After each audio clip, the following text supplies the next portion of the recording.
Passport ছাড়া প্রথম international trip.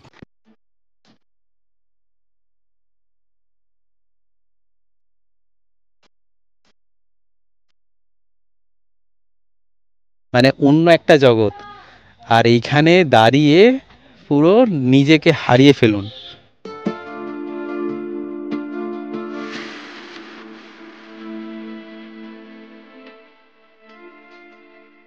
যে এই পাইন ফরেস্টের এক একটা গাছের বয়স নাকি 200 বছরেরও বেশি, আর সব থেকে কম বয়স হচ্ছে 80 বছরের।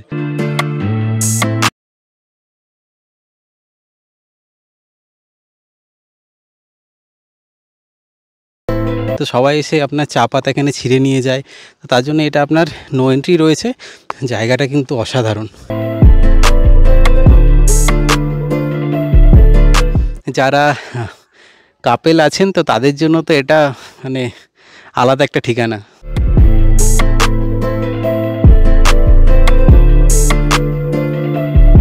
দার্জিলিং থেকে সকাল সকাল আমাদের বেরিয়ে পড়া, সাইট সিন করে তারপরে আমরা এনজিপি যাব।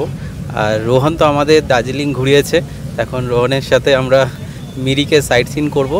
রোহনের নাম্বারটা আমি দিয়ে দিলাম, তো যদি রোহনের সাথে কেউ ঘুরতে চান তো নাম্বারটায় যোগাযোগ করে নেবেন। আমার হিসাবে রেকমেন্ডেড থাকলো, খুব ভালোভাবে ফ্যামিলির মতো কিন্তু আপনাদের ঘোরাবে। रोहन आज पहले हम किधर जा रहे हैं?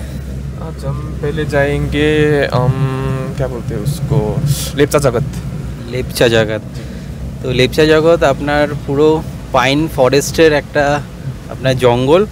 আর চলুন দেখা যাক আর কি কি আছে ওখানে।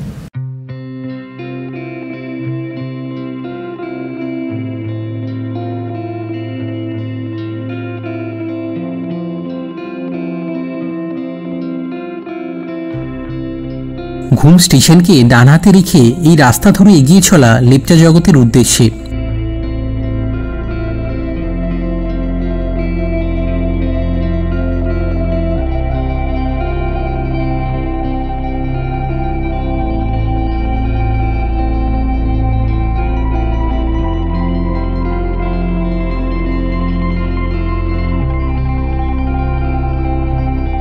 আমাদের রাস্তার একদিকে পাহাড়, অন্যদিকে পাইন গাছের সারি সারি মেলা, এবং এরই মাঝে মেঘেদের মধ্যে দিয়ে কল্পনার জগৎ লেপচা জগতে এসে পৌঁছালাম আমরা। দেখুন শুধু আমার পেছনের ব্যাকগ্রাউন্ডটা, এই হচ্ছে আপনার লেপচা জগৎ, মানে অন্য একটা জগৎ। আর এইখানে দাঁড়িয়ে পুরো নিজেকে হারিয়ে ফেলুন। আপনার মেঘেদের মধ্যে হারিয়ে যাওয়ার অন্য একটা জায়গা এই লেপচা জগৎ। এখানে আপনার সামনে একটা আপনার সানরাইজ পয়েন্টও রয়েছে, যেখান থেকে নাকি আপনার সানসেটের সময় আপনার পুরো কাঞ্চনজঙ্ঘাকে আপনি পুরো একদম সোনালি কালারের মতো দেখতে পারবেন। আর সাথে এখানে হোমস্টের অপশন রয়েছে, আমি কিছু ভালো ভিউ পাবেন সেরকম হোমস্টের ডিটেলস দিয়ে দিলাম, আপনারা দেখে নিতে পারেন। আর এই যে পার্কটা আপনারা দেখছেন লেপচা জগতের, এটা আপনার পার্ক। এই সামনেই আপনার পুরো একটা আপনার ওপেন এরিয়া রয়েছে, যেখানে দাঁড়িয়ে আপনারা ফটোশ্যুট করতে পারেন। আর একটু ওপরে চলে গেলে সেখান থেকেও কিন্তু আপনি কাঞ্চনজঙ্ঘা এখান থেকে দেখতে পারবেন, আর সানরাইজও কিন্তু দুর্দান্ত দেখতে পারবেন এখানে। আর যেটা লেপচা জগতের আর একটা পপুলারিটি, সেটা হচ্ছে আপনার সামনে গিয়ে পুরো পাইন ফরেস্টের পুরো সারি সারি দেখা। তো সারি সারি সেই পাইন ফরেস্টের দেখার জন্য আপনারা এই লেপচা জগৎ কিন্তু একবার হলেও ভিজিট করুন। আর এর রাস্তাটা তো আরোই সুন্দর, মানে আপনি গাড়ি করে আসছেন, আস্তে আস্তে দেখবেন সামনের গাড়িগুলো কোথাও নিরুদ্দেশ হয়ে গেল।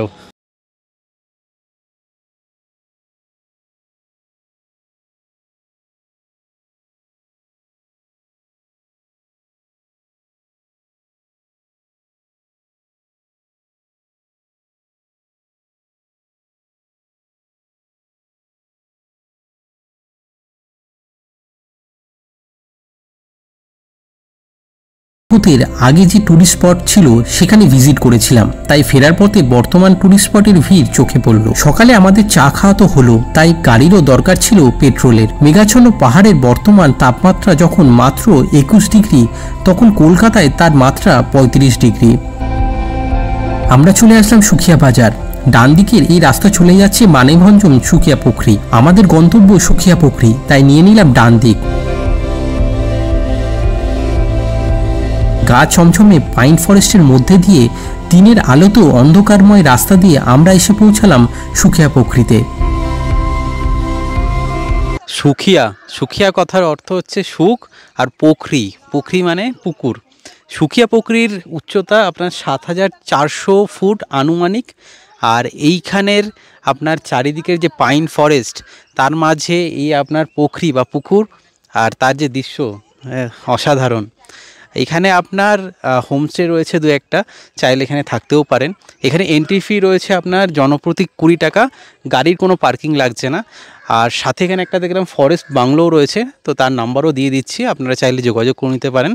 আর এখানে পাইন ফরেস্টগুলো দেখতে অসাধারণ লাগছে। আর যেটা আমাদের রোহান বলল যে এই পাইন ফরেস্টের এক একটা গাছের বয়স নাকি 200 বছরেরও বেশি, আর সবথেকে কম বয়স হচ্ছে 80 বছরের। আর পাইন ফরেস্টের মধ্যে এখানে পার্কে দু একটা ছোট্ট পাইন ফরেস্ট দেখলাম, মানে দেখতে একদমই ছোট, কিন্তু অসাধারণ লাগছে কিন্তু তার সৌন্দর্য। আমরা যখন সুখিয়া পোখরির এই পার্কে আসলাম, আকাশ একদম পরিষ্কার ছিল, আর এখন পুরো চারিদিকটা আবার মেঘে ঢেকে গেল। তো এই গরমের সময়, যেখানে কলকাতায় গরম, সেখানে এই মেঘেদের খেলা দেখার জন্য কিন্তু পাহাড় সবথেকে বেস্ট। অন্য সময়টা আপনি আকাশ পরিষ্কার অবশ্যই পাবেন, কিন্তু এই মেঘেদের মধ্যে হারিয়ে যাওয়ার সময় কিন্তু এটাই।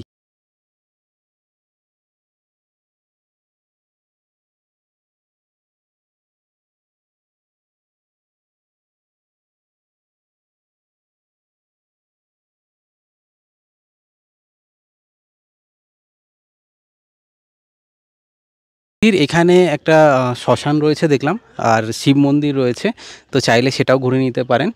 আর এইখানে আপনার প্রত্যেকটা জায়গায় বসার যে জায়গাগুলো এতটাই সুন্দর, মানে এখানকার লোকালরা এসে এই জায়গাটায় মানে ঘন্টার পর ঘন্টা সময় কাটায়।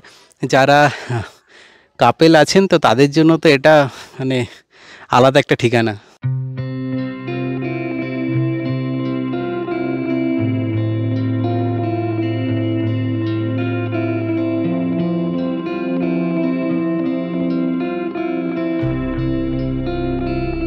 বর্ষায় ছাতা আর শীতে কাঁথা। আর এখন আপনাদের শোনাচ্ছি সীমানা ভিউ পয়েন্টের গল্প কথা। এই হচ্ছে আপনার সীমানা ভিউ পয়েন্ট।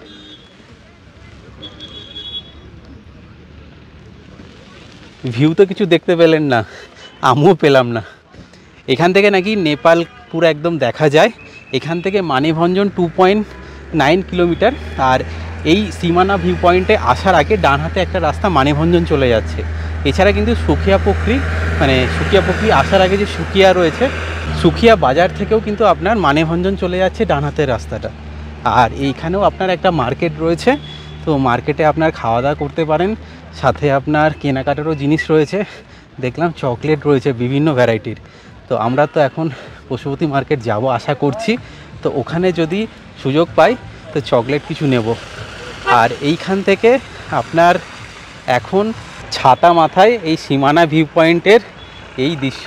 আর এখানে আপনার কিন্তু ওয়াশরুম রয়েছে, তো যারা লেডিস বা জেন্টস যারা টয়লেট ইউজ করতে চাইছেন, তো টয়লেটের এখানে ব্যবস্থা রয়েছে। এই আপনার মেঘে ঢাকা আপনার ওয়েদারে যদি বেরোন, তাহলে অবশ্যই ছাতা কিন্তু সঙ্গে রাখবেন। জ্যাম তো সেই লেভেলের জ্যাম, মানে গাড়ির পর গাড়ি দাঁড়িয়ে শুধু এই ভিউ পয়েন্ট দেখবে। তো ভিউ পয়েন্ট আমাদের দেখা হলো, মেঘে ঢাকা ভিউ পয়েন্ট।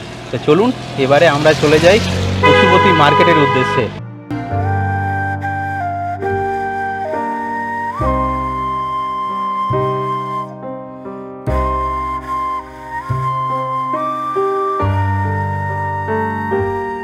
পাসপোর্ট ছাড়া প্রথম ইন্টারন্যাশনাল ট্রিপ, হ্যাঁ নেপাল। সীমানা ভিউ পয়েন্ট থেকে আপনার 20 থেকে 25 মিনিটের ডিস্টেন্সেই আপনার এই পশুপতি মার্কেটের জন্য যে আপনার এন্ট্রি পয়েন্ট রয়েছে নেপালের, তো সেখানে পৌঁছালাম আমরা। আর ওখানে আপনার যেহেতু আপনার একটা বর্ডার এরিয়া, তো সেখানে তো ভিডিও করার কোনো পারমিশন নেই, তো আমি করিও নি। কিন্তু যেটা হয়েছিল সেটা আপনাদের জানিয়ে দিই। আইডি প্রুফ, একটা যে কোনো আইডি প্রুফ দেখলো ওরা, যে ভোটার আইডি কার্ড বা আধার আইডি, তো আইডি প্রুফ দেখে ওরা বললো ঠিক আছে আপনারা যান। আর ঢোকা মাত্রই ওখানে আপনার গাড়ির যারা ছিল, তো গাড়ি করেও আপনারা যেতে পারেন। আর হাঁটা পথে তো আমরা যাচ্ছি, গাড়িতে ওরা কি বললো একবার শুনে নিন। इधर से आना जाना 300 में हो जाएगा। आना जाना 300। जी, आपको नीचे में पशुपति मंदिर और पशुपति मार्केट है। वो भी घुमा देंगे। दोनों घुमा के उधर वेटिंग करके लेके आता है 300 में अप एंड डाउन। पहले तो 200 था। पहले 200 था सर, अभी पेट्रोल का दाम बढ़ गया, गाड़ी का दाम बढ़ गया। कहाँ नेपाल में तो पेट्रोल का दाम कम है। नहीं अभी तो ज़्यादा है ना। ঠিক আছে দেখতে ঠিক আছে। ট্র্যাভেল জার্নির প্রথম ইন্টারন্যাশনাল ট্রিপ, যদিও হাস্যকর ব্যাপার, কারণ ভিসা পাসপোর্ট ছাড়াই নেপালে প্রবেশ করা। আসলে ভাষা এক, লোকজন এক, কিন্তু শুধুমাত্র একটা রেখার জন্য এটা আপনার বর্ডার হয়ে গেছে। তো এখানকার ঘরবাড়িগুলো যেমন পাহাড়ি ঘরবাড়ি হয়, খুব সাজানো গোছানো সুন্দর, একদম পুরো পারফেক্ট। আর ফুল গাছগুলো দেখতে সেরকমই এখানকার। ভারতের যে ঘরবাড়ি এবং তার সাথে নেপালের এই যে ঢোকার পরে যে ঘরবাড়ি রয়েছে দেখছি, তো একদমই মানে কোনো আলাদা তফাৎ নেই, আমার চোখে তো পড়ছে না। আর সাথে রাস্তায় এই হেঁটে যাচ্ছি। আপনার যে বর্ডার পয়েন্টটা ছিল, বর্ডার পয়েন্ট থেকে আমাদের মোটামুটি 5-7 মিনিট হাঁটা হয়ে গেছে। রাস্তায় অনেকজনকে দেখলাম তারাও হেঁটে আসছে, তো তাদের জিজ্ঞাসা করলাম, তো তারা বললো আর মিনিট 5 মতো লাগবে। তো যারা হাঁটতে পারবেন তো তাদের জন্য তো হাঁটা পথ রয়েছে খোলা। আর এছাড়া যে গাড়ি আপনার রয়েছে, তো গাড়িতে করেও আপনার রিজার্ভ করে আসতে পারেন, তো সেই অপশনও রয়েছে। তো সামনেই চলে এসেছে মার্কেট। इसका कितना प्राइस है? 1350। 1600। अच्छा, कलर मिलेगा उसका। दूसरा कलर है। इंडियन रुपीज़ भी लेते हैं और नेपाली आपका करेंसी भी? Indian rupees. सिर्फ इंडियन रुपीज़ लेते हैं। अच्छा।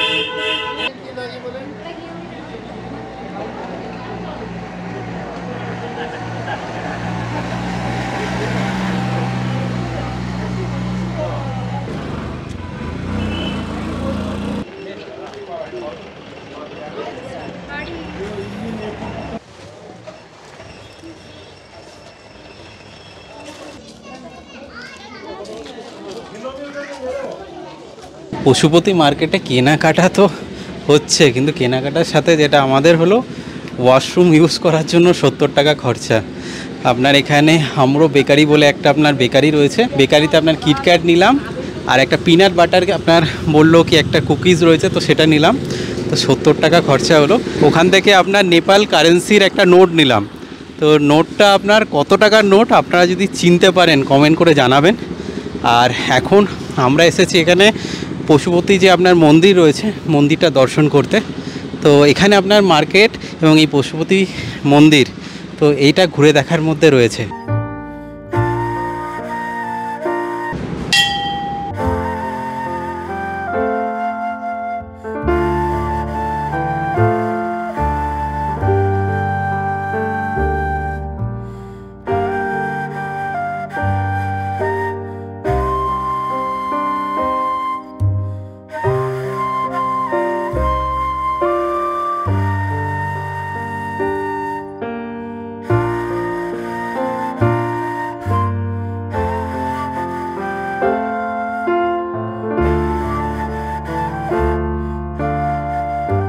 পশুপতি মার্কেট আর পশুপতি মন্দির দুটোই আমাদের নেপালে ঘুরে দেখা কমপ্লিট। এবারে চলুন চলে যাওয়া যাক মিরিকের উদ্দেশ্যে।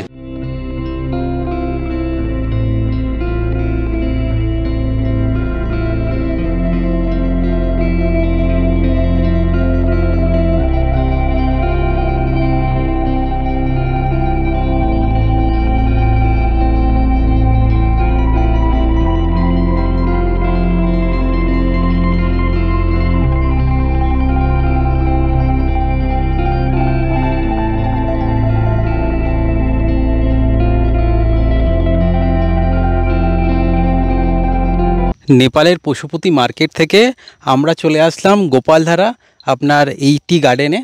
তো এইখানে আপনার আসার জন্য আমাদের সময় লাগলো 25 মিনিট মতো।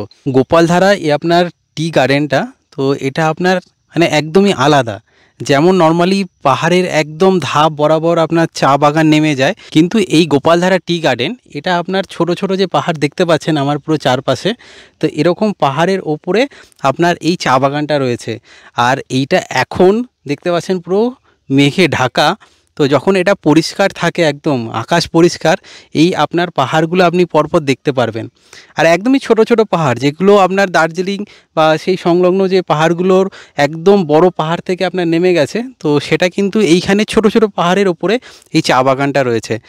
যেমন দেখুন এই পাহাড়টা, ছোট্ট একটা পাহাড়, আর এই পাহাড়ের ওপরে এরকম সুন্দর সুন্দর আপনার চা বাগান। আর এখানে আপনার যদি চান ড্রেস পরে এখানে একটা দারুণ ফটোশ্যুট সেরে নিতেই পারেন। আর সাথে এখানে আপনার খাওয়া দাওয়ার জন্য আপনার কিছু ছোটো ছোটো দোকান রয়েছে। প্রত্যেকটা সিজনের আলাদা কিন্তু একটা মজা রয়েছে। যেমন এই আপনার এখন যে ওয়েদার, তাতে পুরো পরিষ্কার আকাশ না থাকলেও এই যে মেঘে ঢাকা চা বাগান, এবং চা বাগানটা কিন্তু এখন দুর্দান্ত সবুজ লাগছে। তো তার জন্য এর সৌন্দর্যও কিন্তু আলাদা। গোপালধারা টি স্টেটে এই আপনার দেখতে পাচ্ছেন এই চা বাগানের মাঝখানে এই রাস্তা দিয়ে আপনার যেতে পারবেন, কিন্তু সামনে গিয়ে আপনার গেটে কিন্তু আর যেতে দিচ্ছে না। তো আমি অনেক রিকোয়েস্ট করলাম যে একটু ভিডিও করে দেখানোর আছে, তো রিকোয়েস্ট করার পরে আপনার একটু পারমিশন পেলাম। আর যা ভিউ দেখলাম অসাধারণ, পুরো ছোট ছোট পাহাড়ের মাঝে আপনার এরকম চা বাগান। এখানে আপনার যে বাগানের চা, তো সেটাও কিন্তু বিক্রি হচ্ছে। রোজ ফ্লেভারের রয়েছে, মশালা টি রয়েছে, তো আরও অনেক রকমের ফ্লেভার রয়েছে। তো আমি রোজ ফ্লেভার আর মশালা টি দুটো আপনার কন্টেনার নিলাম, 100 টাকা করে 200 টাকা পড়লো।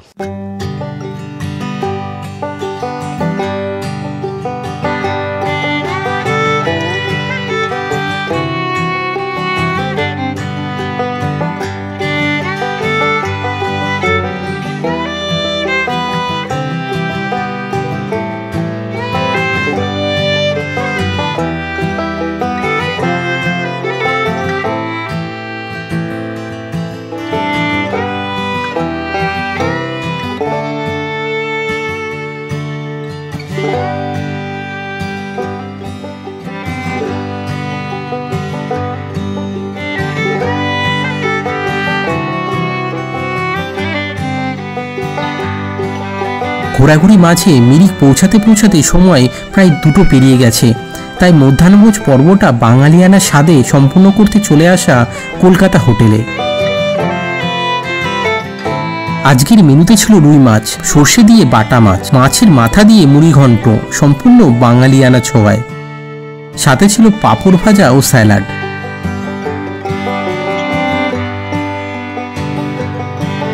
আমার ভাত, ডাল, আলু ভাজা পেলেই হয়ে যায়, আর আহামরি সেরকম এলাহি কিছু লাগে না।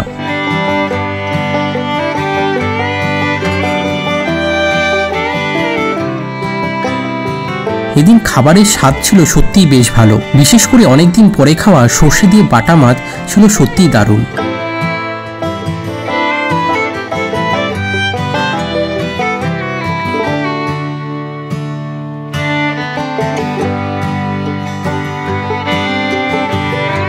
গোপালধারা টি গার্ডেন থেকে আরও একবার ছাতা মাথায় আর একটা ট্যুরিস্ট পয়েন্টে। তো আমি এখন মিরিক আপনার লেকে রয়েছি। মিরিক লেকের এই আপনার ভিউ পয়েন্ট, আর তার সাথে এখানে আপনার চিলড্রেন্স পার্কও রয়েছে।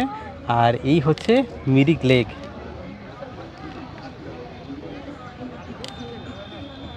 ওয়েদারটা আজকে খুবই সুন্দর, মানে অনেকে হয়তো একে বলছে কেন রোদ্দুর উঠছে না, আজকে রোদ্দুর উঠতে হবে, কিন্তু এই মেঘের খেলা, মানে এটা দেখার কিন্তু আলাদাই একটা মজা। আর এখানে কিন্তু আপনার বৃষ্টি হওয়ার পরে আপনার এখানে বোটিংও করা যাচ্ছে। এই যে দেখতে পাচ্ছেন আপনার বোটিং হচ্ছে, তো চাইলে এখানে বোটিংয়ের একটা আনন্দ নিতে পারেন। আর সাথে পাইন ফরেস্টের মাঝখান দিয়ে হাঁটার যে অভিজ্ঞতা, আর এরকম একটা দুর্দান্ত লেক, তো সেটা তো রয়েছে এখানে। মিরিক লেকে আপনার ঢোকার জন্য 20 টাকা জনপ্রতি কিন্তু টিকিট রয়েছে এখানে মিরিক লেকে। আর এই আপনার পার্কে আপনার মিনিমাম আপনার 1 থেকে 2 ঘন্টা হাতে রাখা উচিত যদি এখানে ঘুরতে চান, সঠিকভাবে যদি ঘুরতে চান। যেহেতু আমাদের হাতে সময় কম, ট্রেন রয়েছে এনজিপি থেকে, তো আমাদের এইখানে 10-15 মিনিট আমরা কাটালাম আর এই ভিউ এনজয় করলাম। পুরো চোখের সামনে মেঘ ভেসে বেড়াচ্ছে, আর এরকম বোটিং করতে দেখছি সবাইকে। ইচ্ছা তো হচ্ছে বোটিং করার, কিন্তু যেহেতু সময় নেই, তো হবে অন্য কোনো বার। আপনারা যদি বোটিং করে থাকেন, আপনাদের অভিজ্ঞতা কেমন হয়েছে অবশ্যই কমেন্ট করে জানাবেন। মিরিক লেকের পাশেও রয়েছে খাবারের দোকান, চাইলে এখান থেকে খাওয়া দাওয়া করতে পারেন আপনারা। মিরিক লেক দেখে আমরা এদিন চলে আসি তিনলিক ভিউ পয়েন্টে।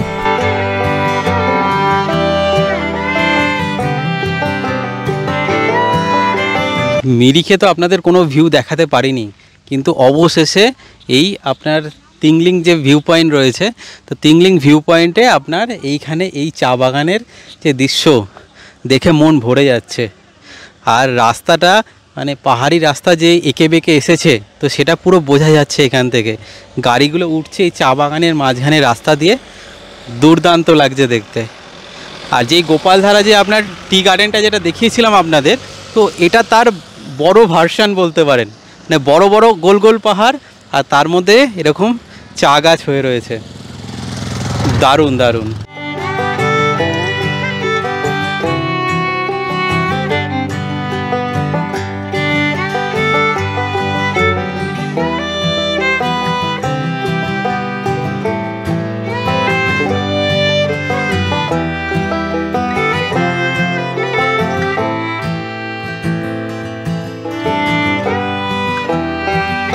ফেরার পথে পাবেন দুধিয়া নদী, চাইলে নদীর ধারে নেমে পা ভেজাতেই পারেন। আমাদের দেরি হয়ে যাওয়ায় আমরা গাড়ি থেকে নদী ও পাহাড়কে বিদায় জানিয়েছিলাম, মন খারাপের একরাত স্মৃতি নিয়ে।